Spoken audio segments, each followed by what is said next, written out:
એક જ ઉદાહરણ આપું, નાલંદામાં 10,000 વિદ્યાર્થીઓ ભણતા હતા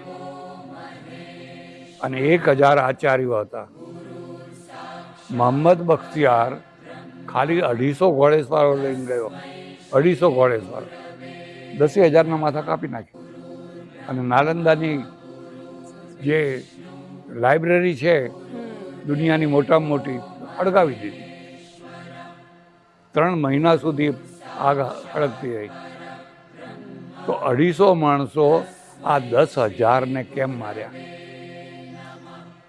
એમાં શતાવધાની હતા, અષ્ટાવધાની હતા, વેદ વેદતા હતા, શાસ્ત્ર વેદતા. કોઈને શસ્ત્ર પકડતા નહોતું આવડતું.